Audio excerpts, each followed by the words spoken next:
안녕하십니까. 저는 인천시 주안동에 있는 인천영락교회를 섬기는 한은택 목사입니다.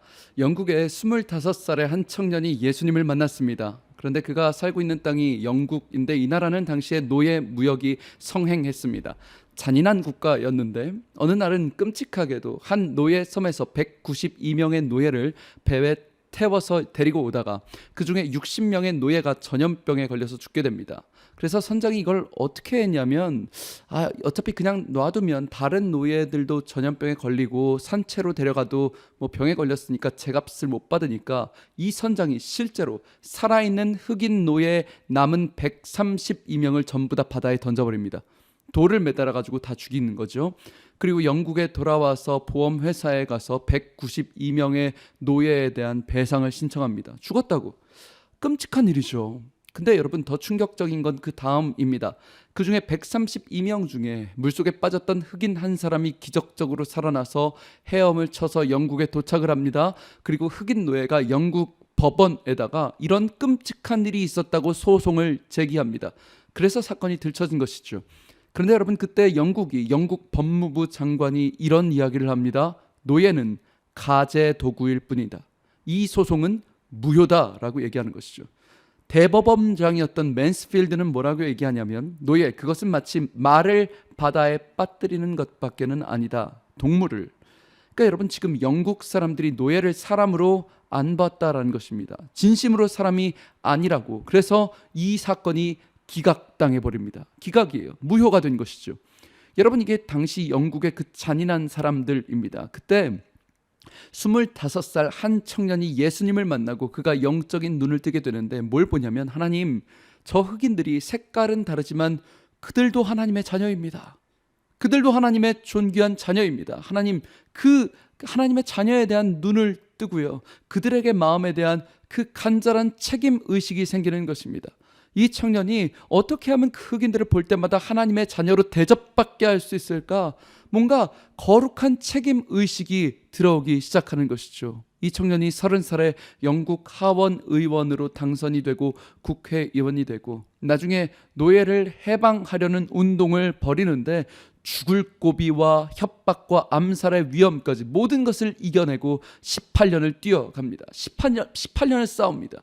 그리고 그 청년이 48살이 되었을 때 영국 전역의 노예 매매 금지 법안을 통과시켜버립니다. 18년을 싸웁니다. 노예가 있기는 있지만 판매할 수 없도록. 그리고 그게 끝이 아니라 이 청년이 14년을 더 필사적으로 뛰고 62살이 되었을 때 영국 안에 있는 영국 나라 전체 속에 노예 제도 자체를 철폐시키는 62세 때 흑인들도 하나님의 자녀다라는 영적인 책임 의식이 열매를 맺는 것입니다. 그리고 그가 72살이 되었을 때 영국이 통치하고 있는 모든 식민지들, 호주, 아프리카 모든 식민지의 노예를 싹 다 없애버리고 노예 제도를 철폐시킨, 그리고 2달이 지나서 하나님이 그를 불러가십니다. 여러분, 이 영국이라는 나라가 그 끔찍했던 노예 제도, 거기에 위대한 변화의 기적의 시작은 한 청년의 마음에 거룩한 책임 의식이었고, 그 청년의 이름은 윌리엄 윌버포스입니다. 위대한 하나님의 사람입니다. 여러분, 우리 가정 속에, 우리 모든 공동체 속에 모든 거룩한 변화의 기적 속에는 반드시 거기에 누군가 거룩한 책임 의식을 가졌기 때문입니다. 우리 회사 속에서, 우리 가정 속에서 거룩한 책임 의식을 가진 한 사람을 통하여 하나님은 역사하신다라는 것입니다. 우리 조선 땅이요, 여러분, 한 미국 목사, 미국 신학교 신학생들 앞에서 설교를 한 목사가 있었습니다. 알버트 목사님이 미국 신학생들에게 어떤 얘기를 하냐면, 저기 멀리 조선이라는 나라가 있는데 거기에 1300만 명이라는 사람들이 살고 있는데 가난과 질병과 학대 속에서 예수 그리스도를 모르고 죽어가는 민족이 있다는 것이죠.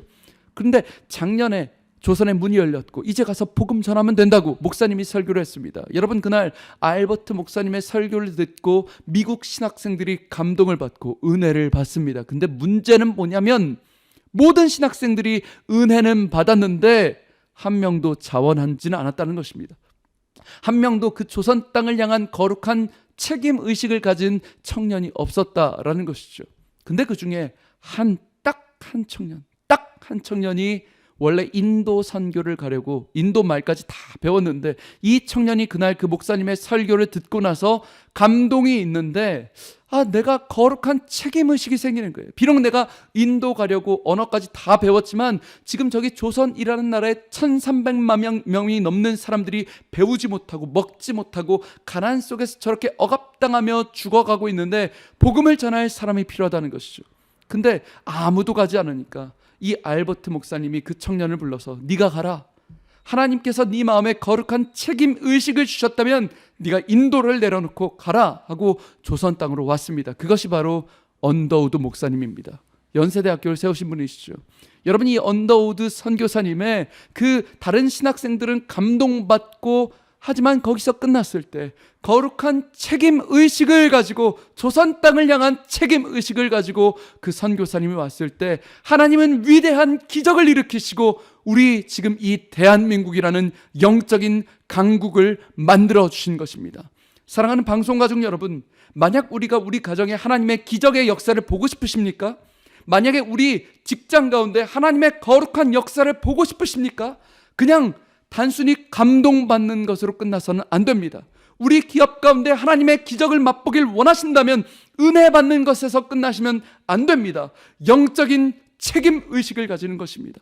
비판이 아니라, 비판은 누구나 할 수 있습니다. 판단 누구나 할 수 있습니다. 하지만 영광스러운 예배와 영광스러운 변화를 원하신다면 그곳에서 거룩한 책임의식을 가지고 누군가는 청소해야 됩니다. 누군가는 봉사해야 됩니다. 보이지 않는 곳, 보이는 곳, 자기의 최선을 다해서 거룩한 책임의식을 가지고 영적인 예배를 위해서, 영적인 변화를 위해서, 여러분의 가정을 위해서 누군가는 책임의식을 가져야 한다는 것입니다. 사랑하는 방송가족 여러분, 왜 우리 집안은 이렇게 가정에 결핍이 많냐고, 왜 이렇게 나에게는 부족한 것이 많냐고, 우리 기업은 왜 이 모양이냐고 손가락질하고 비판하는 것이 아니라 누군가는 자녀를 위해 울어야 하며 누군가는 기업을 위해 책임의식을 가지고 울고 봉사할 수 있어야 된다는 것입니다. 헌신할 수 있어야 된다는 것이죠. 사랑하는 방송가족 여러분, 오늘 여러분의 공동체를 위해 거룩한 책임의식을 가지고 하나님의 거룩한 변화를 꿈꾸고 성취하는 여러분 되시길 주님의 이름으로 축복합니다. 지금까지 저는 예배에 목숨 거는 교회 인천영락교회 한은택 목사였습니다. 감사합니다.